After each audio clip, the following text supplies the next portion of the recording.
Hello guys and welcome to a new video and welcome to my channel where we talk about everything music from death metal to Queen and everything in between. Today we have a new rankings video. On this episode we talk about the almighty DEICIDE.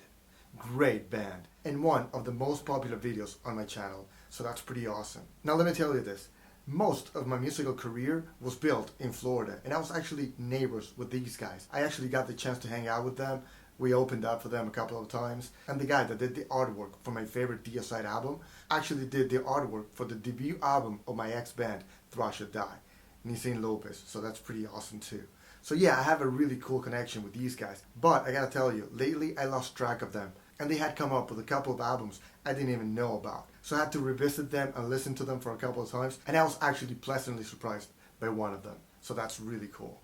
Now, I'm pretty sure you guys know how the rankings work, but I'm going to start out at the very bottom and work my way up to the very top. Okay, so there's going to be 12 albums in this ranking, with the latest release being the one from 2018. And of course, we're only going to count the studio albums. Okay? Okay, so let's get to it. Just a quick reminder, if you do enjoy the content, make sure you drop me a like and drop me a comment in the comment section down below. I would love to see your ranking there. And also, don't forget to subscribe to this channel like a man if you haven't yet. And if you want to contribute to the channel, just make sure you hit the join button down there or go visit my Patreon. Little goes a long way and we surely do appreciate it.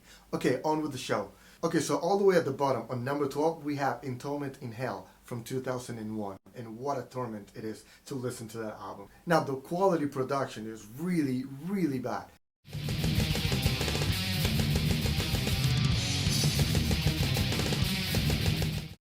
And I gotta tell you, there's a reason for this. They couldn't wait to get out of the deal they had with Roadrunner. But because of a clause they had in the contract, they needed to release another album before they could get out. So they did this in record time, really fast. In a couple of weeks, it was recorded, produced, and released.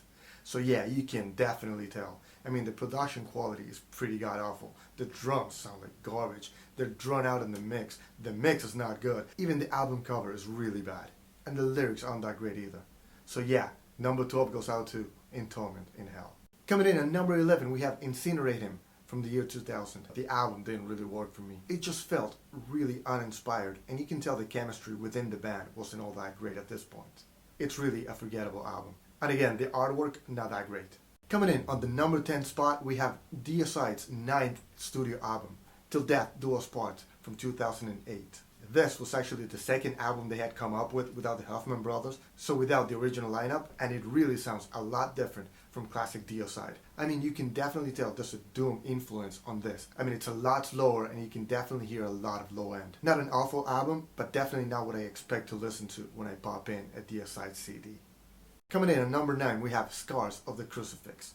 Great album, and I like the cover. It's pretty graphic, but it's pretty awesome too. It just wasn't very awesome for me, but definitely a step in the right direction. The Huffman brothers with a farewell album that actually sounded a lot more like DEICIDE than the previous two albums. Just a great last attempt at making the chemistry in the band work. Scars of the Crucifix was released in 2004, and it was the last DEICIDE album to feature the original lineup.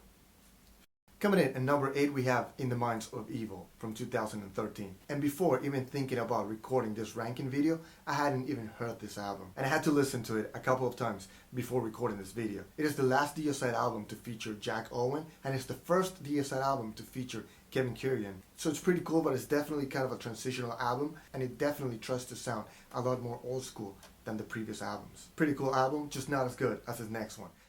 On number 7, we have To Hell with God. Now, this album is not a fan favorite, but it really sounds to me like they're taking a step back in the right direction.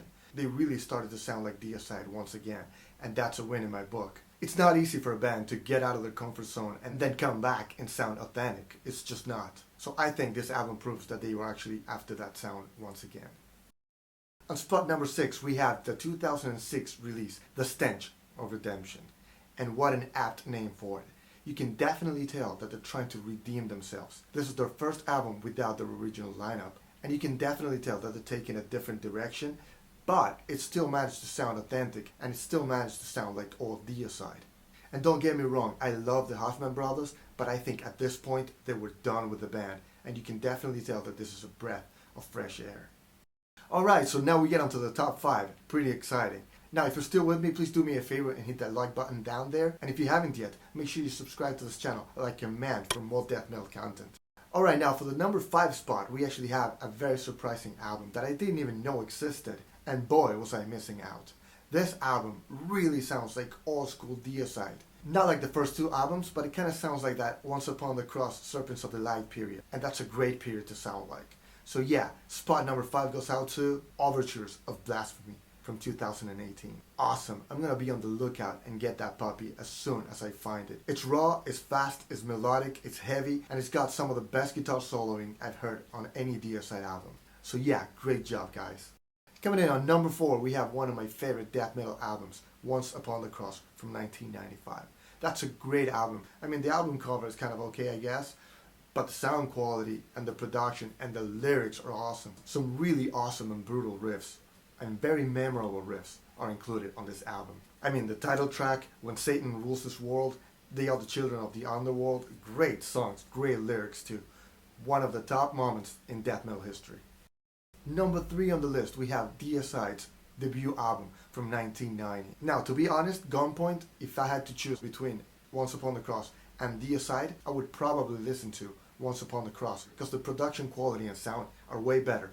But DEICIDE's debut album just raised the bar for all of death metal. It was a highly influential album. It was just a crazy album. I mean, it was definitely out of control, but it definitely influenced death metal as a whole. So that's awesome.